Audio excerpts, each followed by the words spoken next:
Primeira vez que eu venho a Rondônia, tô amando a cidade. Pra quem mora em Roraima, não sei se isso acontece aqui, mas lá as pessoas confundem muito Roraima com Rondônia. Vocês não têm ideia do Rondônia, tá? Deve ser por isso que eu já tô me sentindo em casa, inclusive. Bom, eu vim aqui falar de forma breve para vocês sobre a história do movimento Mais Mulheres na OAB, que hoje, felizmente, já ocupa as 27 seccionais, tá? Isso eu já adianto que é irreversível, porque o movimento só cresce. E eu imagino que quando o movimento ganhou mais foco, ganhou mais atenção, muitas perguntas, muitos questionamentos surgiram e acredito que muitos de vocês escutaram. Para que um movimento Mais Mulheres na OAB? Para que criar cota? Os homens e mulheres advogados têm os mesmos direitos, então não precisa de cota. Alguém aqui já ouviu isso? Ok, então a gente pergunta, para que um movimento de engajamento político das mulheres no sistema OAB? Para que cota? A gente precisa fazer uma retrospectiva histórica para poder responder essas perguntas, que a resposta não é simples, né? Já que a gente sabe que todo rompimento de paradigmas e mudanças de valores, ela não acontece do dia para a noite. Bom, como muitos devem saber, né, a mulher, infelizmente, durante milênios foi submetida a uma cultura patriarcal de subvalorização e, né, submissão ao homem, que era o chefe da família, o pater familias. Então, justamente em razão disso, as mulheres não tinham nenhum poder sobre os filhos, esse poder era exclusivo dos homens, e as mulheres também eram relativamente incapazes, gente. Há menos de 20 anos que essa realidade desapareceu. Quer dizer, a mulher casada não podia sequer trabalhar ou comprar e vender, fazer negócio jurídico sem autorização do marido. Ela não tinha poder nenhum sobre os filhos, esse poder era exclusivo do homem. E somem a isso também a história da própria formação profissional da mulher. No Brasil Império, surgiu uma lei em 1827 que regulamentava o nosso ensino básico.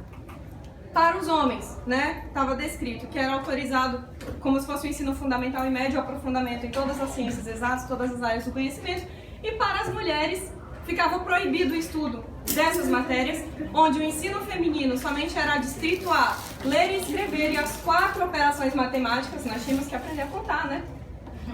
E, na época, quando essa lei foi editada, isso ficou registrado em ata, os parlamentares da época disseram que as mulheres tinham essa mania frívola, essa mania terrível de insistirem a se dedicar para áreas para as quais a natureza não nos formara.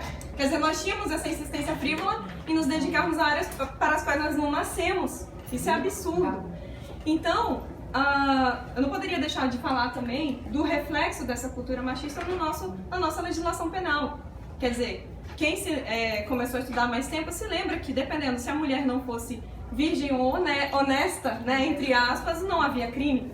Então, a proteção penal a esse bem jurídico dependia dessas questões também. Ou seja, a honradez e dignidade da mulher também dependiam disso. Então, vejam que todos esses valores patriarcais alimentaram valores morais, valores culturais puramente machistas. E isso também repercutiu na advocacia. Não tem como não repercutir, porque a realidade é que a advocacia nunca foi profissão proibida para mulheres, não formalmente. Mas o fato é que sempre existiu uma rejeição muito grande ao ingresso de mulheres advogadas nos quadros, não só da própria OAB, mas do próprio IOAB, que era o Instituto da Ordem dos Advogados do Brasil, que era bem mais antigo. Para quem não conhece a história de Mirtes Campos, que foi a primeira advogada inscrita no IOAB, ela tem uma história interessante pelo seguinte: desde o ingresso da faculdade, ela já lidava com essa rejeição masculina dos professores e colegas, e quando ela colou grau e foi se inscrever no instituto, que era uma espécie de associação, né? Ela esperou nada mais, nada menos do que 8 anos pelo deferimento. Ela fez 5 anos de faculdade e esperou mais 8 pelo deferimento. E o motivo, meninas, era basicamente o seguinte: a administração da época falava: Mirtes, é mais fácil você tentar vaga de estagiária. Isso não é profissão de mulher, você não vai conseguir. Pode insistir que você não vai conseguir. Então ela tentou em 1898, a primeira vez a inscrição, que só foi sair em 1906. Isso só saiu graças a um parecer favorável de uma das comissões que ela obteve, que disse que a função profissional da mulher não está adstrita à economia doméstica, aos cuidados com os filhos, né? Porque ela também pode exercer a profissão. Então, foi graças a essa guerreira que começou-se a abrir o espaço para as mulheres no âmbito da advocacia. Porém, a gente Hoje, né, nós vivemos no Estado Democrático de Direito, temos toda aquela previsão linda e maravilhosa da Constituição que diz que todos são iguais perante a lei, sem distinção de qualquer gênero. Mas o fato é que nós sabemos que o discurso é lindo, né? Mas nós precisávamos partir para a prática, sair do mundo das ideias e partir para a prática. E hoje, em números, a representação feminina no sistema OAB ainda é ínfima, tá? Para vocês terem uma ideia, desde a criação da ordem, em 30 ou 32, não me recordo, nós já tivemos mais de 580 presidentes de seccionais e apenas 9 mulheres. São 580 homens que já presidiram seccionais contra 9 mulheres. E atualmente temos apenas uma, a doutora Fernanda Marinella, que é uma das mães do movimento Mais Mulheres na OAB. Então, com base em todo esse contexto, eu volto à pergunta, para que criar cota? Para que criar o ano de valorização da mulher advogada? Para que criar um provimento que institui, né, o Plano Nacional de Valorização da Mulher Advogada? Então, eu acho que a resposta é muito óbvia. Isso é uma necessidade de séculos, porque, infelizmente, nós carregamos ainda o peso desses valores que ainda não foram totalmente eliminados da sociedade. Então, nesse contexto, no próprio sistema do Conselho Federal da OAB, já existia um movimento ações políticas no sentido de promover ações afirmativas e inclusivas para as mulheres. Mas essa tarefa não foi fácil, inclusive a própria CNMA, Comissão Nacional da Mulher Advogada, para se consolidar no Conselho Federal, teve muitas dificuldades também. Ela nem sempre foi uma comissão permanente, ela nem sempre existiu em todas as gestões do Conselho Federal, porque haviam votos contrários. Sempre que eram criadas as comissões, haviam pessoas que votavam contra. Diziam, não tem necessidade de uma comissão só para assunto de mulher? Para quê? E acreditem, algumas mulheres, inclusive, pensavam dessa forma. Não é fácil quebrar paradigmas. A comissão, que era especial, a Comissão Especial da Mulher Advogada, que hoje é a nossa Comissão Nacional, maior defensora do movimento, ela foi recriada pelo Dr. César Brito em 2010, que é um dos grandes incentivadores, uma pessoa sensacional que defende muito nosso movimento, assim como o presidente Lamáquia. E essa comissão ganhou mais força na sua atuação em 2013, quando a doutora Fernanda Marinella assumiu a presidência e começou-se a defender a criação de políticas públicas para as mulheres. Aí que começou-se a falar em plano de valorização da mulher advogada, começou-se a falar na proposta de cotas para a composição das comissões e, a partir de então, depois de muita luta, muito engajamento e muita resistência, tá, dentro das seccionais e dentro do próprio Conselho Federal, finalmente o movimento Mais Mulheres na OAB nasceu em 2015 em Roraima. A adesão foi gradual, foi muito bem recebido por uns, foi muito criticado por outros, mas a gente sabe que toda mudança drástica ela gera, né, ela gera crítica, gera um pouco de medo também. E em março de 2015 o movimento nasceu e em maio, para quem não esteve presente ou infelizmente não podia ir, nós tivemos a primeira Conferência Nacional da Mulher Advogada, a primeira, em 80 anos de OAB, tivemos a primeira Conferência Nacional, e nesse dia o movimento se propagou para as 27 seccionais. Então nós temos representantes do movimento em todas as 27 seccionais, inclusive aqui em Rondônia. E essa data foi muito importante, porque nesse mesmo ano foi aprovado o provimento 164 de 2015, que institui o nosso Plano Nacional de Valorização da Mulher Advogada.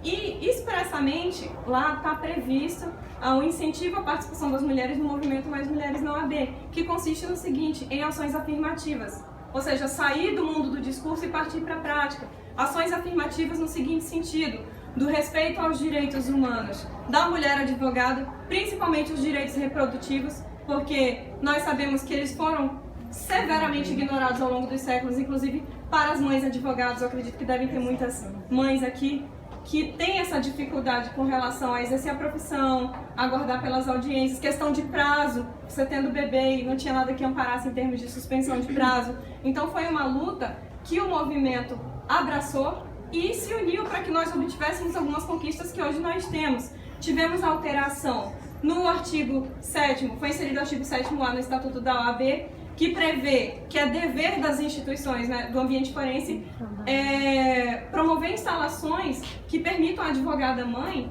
mãe lactante, mãe que tem bebê de colo, para que ela consiga exercer a profissão com o conforto que ela e o bebê necessitam. Tivemos alteração do CPC também, onde pela primeira vez nós tivemos o amparo, né, no âmbito dos processos, com a suspensão dos prazos por 30 dias, quando a única advogada no processo se tornar mãe, adotar ou estiver amamentando. Isso vale também para o pai. Então vejam que são conquistas que encontraram muita resistência, inclusive a própria questão de cotas encontrou muita resistência.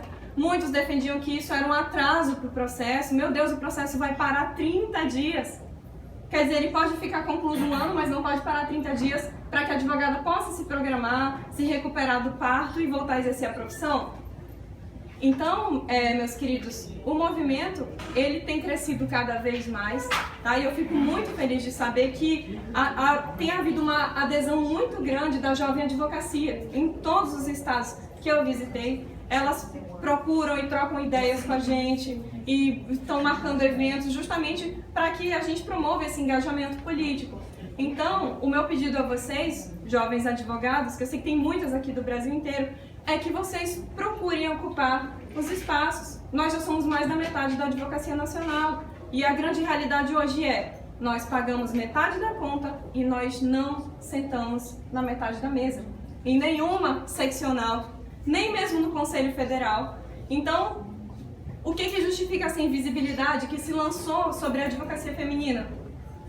Toda essa desconstrução de valores, essa mudança de paradigmas, é algo que só vai acontecer se nós nos unirmos, se nós buscarmos ocupar o espaço por meio da política do diálogo. É a política do encontro e não do confronto. É a política da equidade de gênero, é a política do respeito, do combate à violência, qualquer que seja ela, violência física, emocional, aquele preconceito velado ou explícito contra a advogada, que nós sabemos que nós passamos por isso.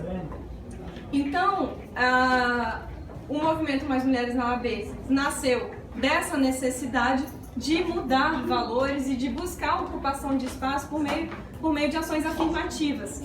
E na gestão da Fernanda Marinella, em 2013, foi quando esse movimento ganhou mais força e falou, não, agora a gente tem que agir. A gente fala, a gente conversa, nós precisamos agir. Então, eu aproveito e deixo o convite para que vocês participem do movimento. Renata é membro também, grande defensora do movimento, tá? Que nos estados de vocês busquem se engajar politicamente para que cada vez mais nós tenhamos ocupação de espaços e uma equidade verdadeiramente obedecida, porque antes do movimento nós tínhamos uma participação de 11% na gestão passada, em todo o sistema OAB apenas 11% eram de mulheres e graças a esse nosso engajamento, que felizmente só tem crescido, a participação feminina em todo o sistema OAB foi elevada de 11% para 38%.